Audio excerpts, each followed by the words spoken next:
Hi, my name is Benedict. This is a broad issue, but one that causes a lot of difficulties for not only the person who's trying to complete their song, but particularly for the mix engineer who it's into.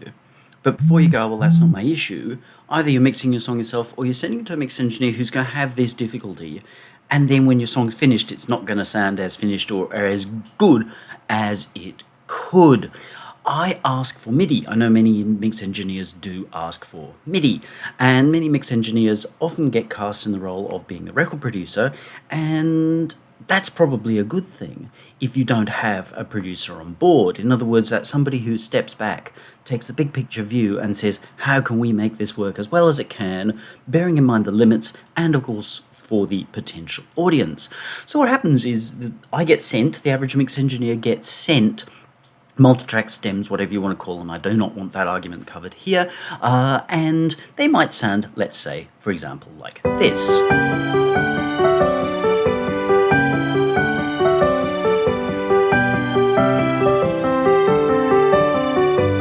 Now, it's all very proper. This I borrowed rather than using somebody's piece and making anyone feel bad about themselves.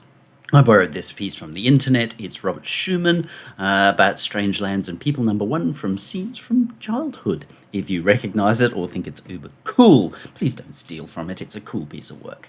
And so I just downloaded the MIDI file, threw it into Reason, and then slowed it down enough to suit my purposes. So if you're going, you're playing it at the wrong speed, yeah, no, I probably am, nor do I care. That's not the point of this either. Pedantry is never my point. I'm rigid about certain things, but I'm not pedantic about stuff that doesn't matter. So in this case, we have this performance, which we'll say is nice, and we have these sounds, which somebody feels are nice. And I'm not having a go at Reason's ID8 sounds, because I actually think they're tremendous. I deliberately didn't use something like Sonic Cat's Purity, which I also think has good sounds, but you know, it's got its limits. Let's say somebody has sent these across to me and they've gotten attached to them and they don't send me the MIDI, which I always request. What if we've got this really kind of lightweight sound? What if this piece is actually intro for a doom metal or a sludge or a stoner metal or something like that, which is supposed to be big and behemoth and heavy, and we've got this. Unless it's meant to be that kind of contrast, it's just going to sound pretty dumb. So I would, if I had the MIDI, probably do something like this.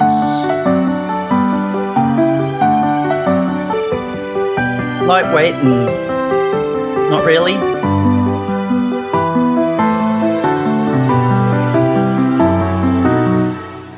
Not about whether you like it or not, it's just about having moved the weight of this. Now, a certain amount of moving of the weight can be done with mix engineering tricks, but you know what, it's never going to work out that we're going to get this kind of movement.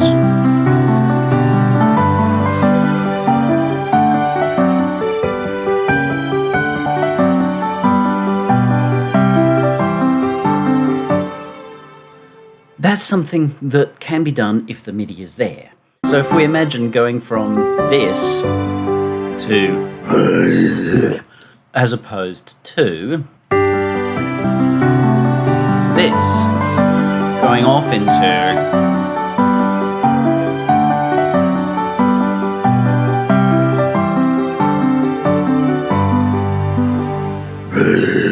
it's going to fit so much better.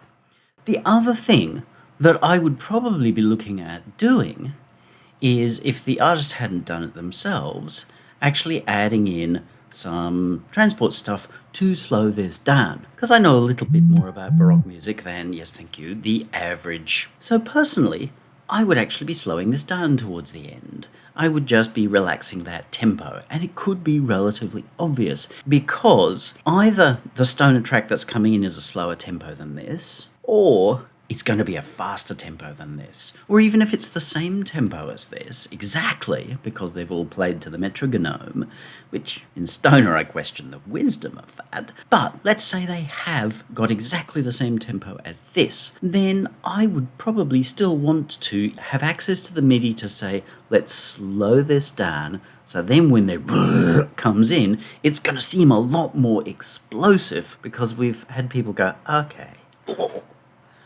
rather than just going straight through. We then got sounds. A lot of people will be very, very safe and use their sounds that are all approved. And the problem with the all approved, while you can do great things with these sounds, they're actually really surprisingly good. The problem with this is, especially if you deliver them pretty well straight, is that they're just going to sound like a Porter sound. They're going to sound like you dropped these obvious sounds in. And as a mix engineer, there's a little bit we can do, but there's not a lot we can do at that point that we've got them as audio. If we have them at MIDI, then we can do things like, as I've already pointed out, changing the sounds, changing tempos, even getting in there and shaking the MIDI around in various sorts of ways. But let's look at how these sounds speak. Now, these speak together fairly well. But that's just because they kind of do and we accept them the way they are. If we look at these over here, in a sense, they don't speak as well together. And this is another reason to provide the MIDI and have a mix engineer who's really going to be engaged enough to say, is this going to get us there? If you listen to this sound, which is one of my own,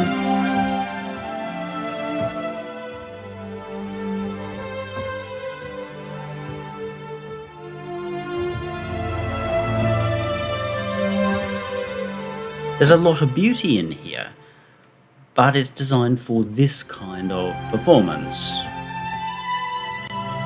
Just as the sounds in ID8 are designed for a certain kind of performance. And I see people constantly saying, oh, but I need to buy more, not realizing that more samples aren't necessary anywhere near as so much as understanding articulation. Articulation being how something speaks, as you heard me change the way I speak. That is articulation. This articulates a certain way. It does have some performance features in it. We have a sound that speaks a certain way, but it doesn't necessarily speak perfectly for what we're trying to do here. It's nice. We've got a feeling of the lower notes, the sort of cello and bass, as well as the sweet Mozart-y kinds of strings up top. But it still doesn't speak as well as it could. If we listen to how it glues together with the piano,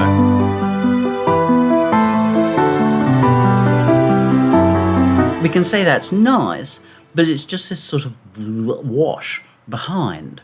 We're losing the articulation of the notes and the performance. If we wanted just a wash, okay, fine, but I think we can do a lot nicer because there is some cool in the way this is composed. If I get only audio, there's only so much I can do to change articulation, and it's not a lot. Whereas here, if I've got MIDI and got good sounds, preferably not samples, because they tend to be very stuck in where they're at, I can actually start to change articulation. Now there's a meter in this, a rhythm, a groove, which this is glossing across. It's actually undoing that. Now the idea of a sound is that it should represent what's being played. So let's look at changing this.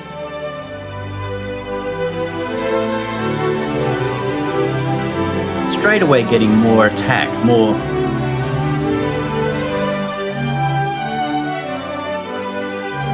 We reduce the release, we make the beginning of the next notes easier.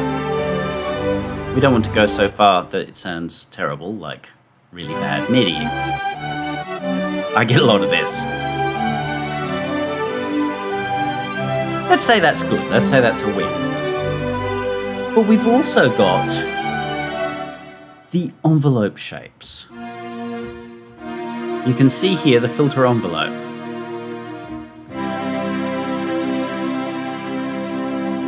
and it's not in time with the piece.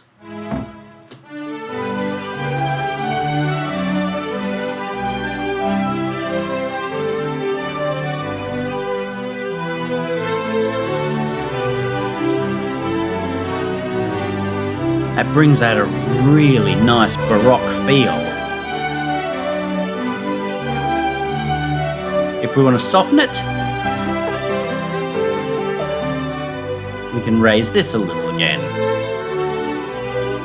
I probably would soften it, because while it's like this, it's great, but it's fighting with the piano. And I don't love that. It's not serving its purpose. And this again, if that had come to me as audio like this, someone's going, that's great. In solo, it's going to be very hard to mix that in the way that they want. So we've got to have a sense of how does this go together? Let's soften this up. And I'd probably be doing this with the sound on.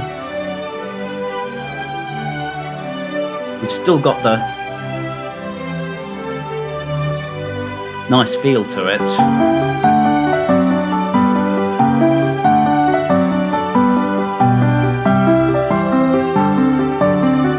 That works really well now. We can hear our bass parts,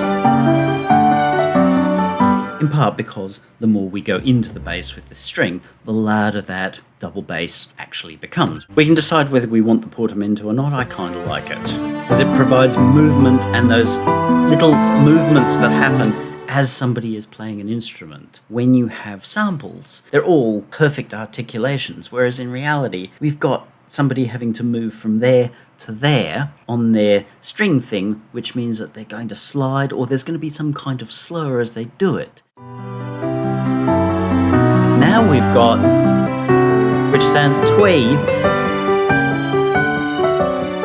and like a MIDI file,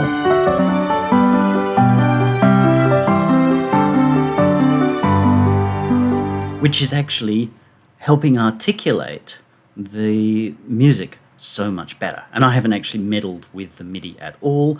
As I said, if let's say we were going into a sludge or doom metal song, is where it starts, then I would look at just slowing that MIDI down so there's a bigger contrast when the band comes in and people are like, ugh, which wouldn't happen if everything were just straight. And while in theory I can do that with audio and changing tempos and what have you, it's never going to sound as good as the real thing, because everyone can tell that the audio has become strangely digitally stretched. Why do it if you don't need to do it?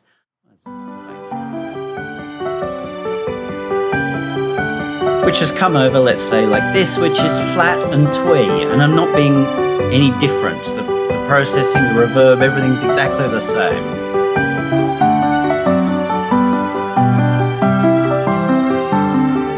So while this is going to sound very obvious, while we can probably still pick that this is MIDI, it's going to sound more unique than this. And there's no way we can really transition this into this.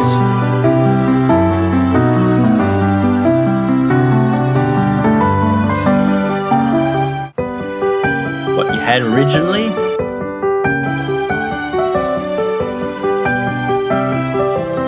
or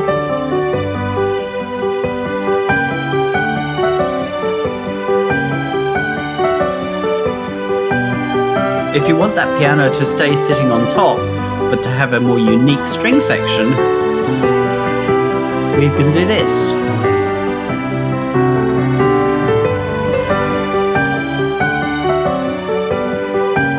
See how it adds so much more body. And it's not going to sound like everybody else's who's tried to do that very same thing. So when you're working with somebody, or even just working with yourself, please really think, how does this articulate? How does this speak? Work out how to make these things speak in the way that they need to for this piece, not for XYZ sub genre, but for this piece is doing. Whether this is Baroque, I don't know, but I'm hearing that kind of feel in it, especially the tempo that I've got it at. And so I can pull that out. Bottom line, think very carefully, work out how to make your sounds articulate what you're really looking to achieve. Then really think, how does this need to set the scene? That's where you really got to plan ahead. You've got to be able to step back and say, what's the scene and story of my piece here? And overall, how's this going to contribute? If you just drop loops and go, yep, that's it, I'm golden, you probably aren't. And then if you send off to a mix engineer who's going to help you, like a producer, which they should really if you don't have anybody on board in that role, you're paying them money. They should be giving you value for that. Send the MIDI, send everything, really engage in the dialogue, so that way they can help understand what you're trying to achieve, and you're going to get the sort of result that you really need. Getting attached to an exact sound is well, it could be a loser move for you. It's definitely an amateur move. Because what will happen is when you get up to the level of serious players, I pick on Sting and the like, is that they're not attached to their sound. If somebody comes along and says, here, I can do a better bass part than you, Sting, then yes, he may have a little bit of an ego, Sting, because, well, he's Sting, but at the same time, he's more likely to go, okay, let's hear it. What have you got? And if it is better, then he's going to roll with it, because ultimately he wants the song to work. And this is what you should want, which is the song to work. And a good producer is always thinking, how do I make this song work? Please don't be making them think, how do I avoid having my client explode at me? Because that means that the focus is no longer on the song. You have a great day. If you have any questions, want to hire me, anything like that, the info that you need will be down below.